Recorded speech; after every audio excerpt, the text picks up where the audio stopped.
What's poppin', everybody? This is the cartoon kid Ray Rawlins, and we're doing something a little bit different here. You gotta thank Alex Payne for this one. But this week is gonna be known as Infinity Week, where we're gonna finish off the entirety of season 2 of Infinity Train. We're gonna have a single video going up each day dedicated to each episode. And today, we're talking about episode 5 of book 2 called The Parasite Car. So, let's get on into it. Mr. Alex Payne, what happens in this episode before we start breaking it down? Well, this episode, even though it's called a Parasite Car, it goes through a few cars, but the first car they go in is like a car that has like a forest and a lot of meadows and flowers and stuff. And Alan Dracula walks inside of like a pond, I guess you could say, and he gets a parasite in his mouth. Now, the parasite could control his body, control his powers or whatever. So Jesse and MT kind of, I guess, watches over it, but accepts it for now. And they go through this fashion runway car, and then they go into this, I guess, car. I don't know how to really describe the last car. Anyway, it doesn't matter. They go into the other car because it is really a focus on the car anyway. And Alan Dracula's powers really start to freak out because he's trying to push out the parasite. So basically, Jesse and MT have to get the parasite out of him. Now, my first thoughts, when I first saw this episode, I thought it was kind of fillery and pointless, I guess you could say. Not to say the episode itself was bad, it just seemed like nothing story-wise actually happened. I guess except you can maybe say like showing off that MT and Jesse got closer. Okay, but, see, I give you points because you noticed that too. Okay, dope shit, because I noticed that as well. But continue. But the main thing I think I realized is this is like a buffer episode because the last episode was pretty heavy, and I'm sure the episodes in the future are going to be pretty heavy. So this is like I guess a break from the course, a moment of rest, I guess, from all the heavy shit. The one thing I'll mention with my first thought is, I'm not going to lie, I thought Alan Dracula could somehow talk. I really did. And I really thought, I'm like, yo, you're going to wait till mid-season to bust out this whole idea that this dude can talk the whole time. So I'm glad that they really redeemed themselves with the parasite being able to talk and be in his mouth. So I'm like, okay, now I see what's happening. Secondly, you didn't mention this in the description, but the whole reason why Jesse and MT went along with it is because the parasite can basically communicate with Alan Dracula and tell how he feels to them. And basically, he serves as a middleman between Jesse and MT and Alan Dracula. That's the whole reason why they go along with it. But I will give MT major points for this. And most cartoons, like Courage the Cowardly Dog, for example, with the whole demon in the mattress, I always reference how Muriel didn't realize how the guy sounded creepy as fuck on the phone, and she still bought the mattress from him. And even in the last 2 episodes, one of them had to deal with the map car where they had that fucking creepy dude, Marcel, in there. And, like, nobody noticed how weird he sounded, which you passed off as, regular voice acting. He was just sounded extra friendly, which nobody really saw coming. I kind of saw it coming, but that's because, I watched too many cartoons. But if you were in the car with them and didn't know that, oh, man, this could be, like, something dangerous in the future, you wouldn't have seen it coming because that guy did come off, friendly at first. But MT wasn't trusting this parasite, which definitely shows realism, especially after the map car. So I will give her major points for that. I got to say, those are my first thoughts. Let's get on into moments. What are some of your standout moments of the episode? I love how freaking every time they try to ride Alan Dracula in this episode, he splits in half and drops him into the water. I think this episode shows more than anything that day I could pretty much do whatever it feels like. Like Yeah, in and that's general, the it could transform into anything. It could shoot lasers from its eyes. It probably, I would imagine. it could freaking Sub-Zero freeze their feet. That motherfucker been playing some Mortal Kombat. He got that ground ice special move, boy. I fucking Listen, with Alan Dracula. listen. He probably could talk if he decided to. He probably could. And you know what? Obviously, we haven't seen the whole season. We're just doing this episode by episode.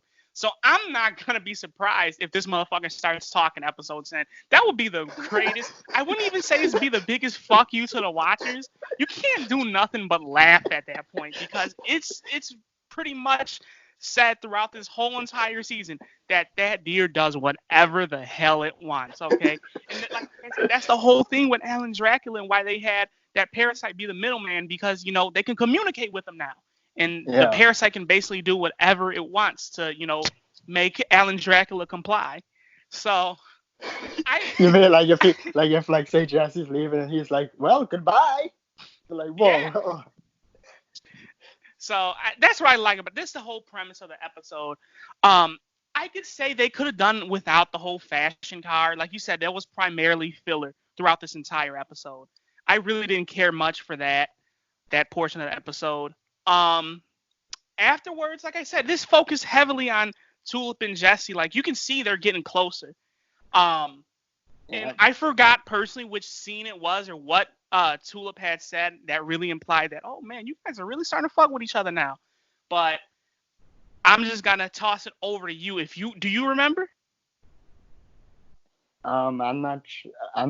I don't know. I don't think Okay. so. I know something was said where I'm like, oh man, these two are becoming decent friends. But it's just pretty cool how you can see the progression. Like Tulip is still a freaking asshole. That has not changed at all. That has not changed one bit. She is still definitely an asshole. But they're slowly becoming good friends. I just don't remember what's said. But if you watch the episode, you know what I'm talking about. Yeah. But And as far as I will say, because like at the beginning, and this might even be what you're talking about, like when Jesse was singing and all that and shit, like he had his oh arm yeah, on her and everything, and yeah, she wasn't like brushing it off or nothing. So. right. I think she kind of joined in with him on it a Well, she little was more bit. so making fun of him, but yeah, I guess you could say. Yeah, So. yeah. She said the song was off rhythm, and that's what I think. That's what probably stood out to me. It's like, oh, okay, she's not telling him to shut up. And then the parasites started singing too. You gotta mention too, like there's big red flags throughout this episode that this parasite can totally read Dracula's mind, but he kept mistaking all their names. Yeah. He called Jesse Jimmy or Joey, and then he called Alan Alvin. It's like, oh man, come on. And at You the end, gotta, I forget what he called friggin' Jesse, but he called MTMD. yeah. And then you gotta like nearing the end where he's like, oh man, let me get in one of your mouths. Okay, I know you're gonna say it, sexual reference, sure, but man, it's a parasite, man. So this episode, I'm gonna get in my review right here.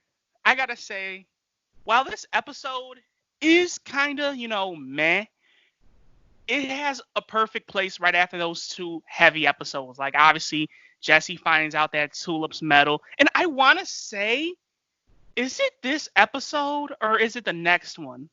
That where Jesse keeps asking her about, like, how she's metal and whatnot, keeps asking her a whole bunch of questions. No, yeah, I it was really this want one. Okay, no, it was this one.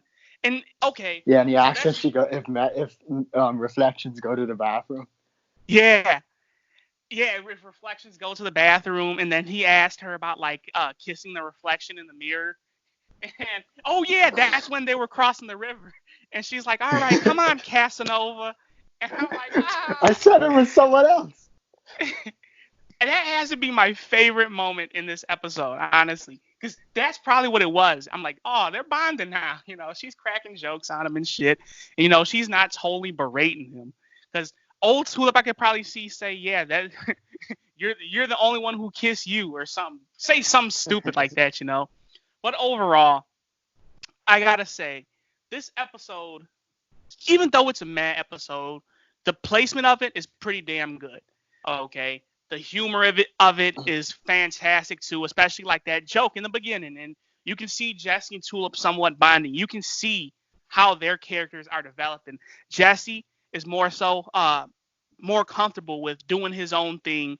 And I forgot oh no, he helped Dracula get the parasite out of him by getting the flower from the fashion car, and as Tulip Yeah. talks it to him, and he makes him sneeze, and that's how his number went down a little bit more. So I will say that Jesse's getting more comfortable with making decisions on his own. That's how his number is going down. So I probably said in the last review, but I'm gonna say it again. It's all but confirmed. He needs to get used to making his own decisions. And like I said, this episode primarily is showing how him and Tulip have bonded, or at least in the first scene, rather. You know, their teamwork is more on point. Like I said, with the whole flower scene, she tossed that shit to Jesse, and they got the parasite out of Alan Dracula's mouth. And it's even demonstrated more so that Alan Dracula's gonna do what the fuck he wants. So I wish I had a deal like that, man. After he shrinks down, whatever, and the parasite in his mouth, and Jesse's on his back, what does he do? Split in half and drop him. Yeah. Man, that's kind of crazy, man. That is crazy as shit.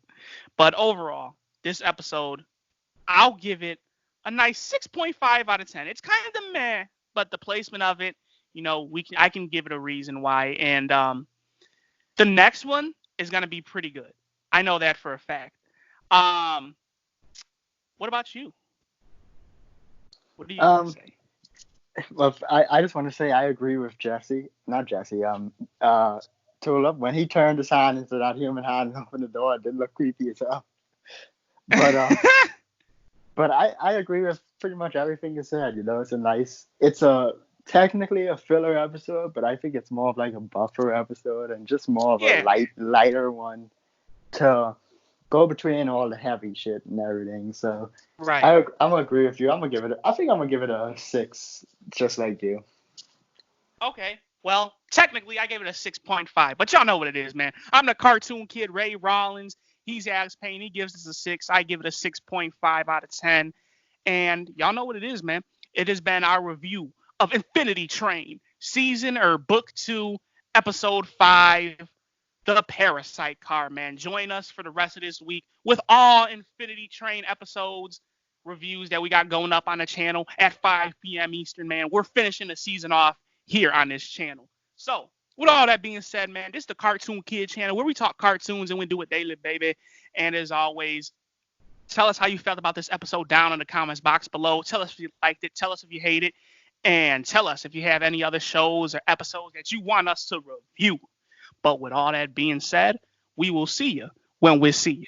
Peace out, everybody.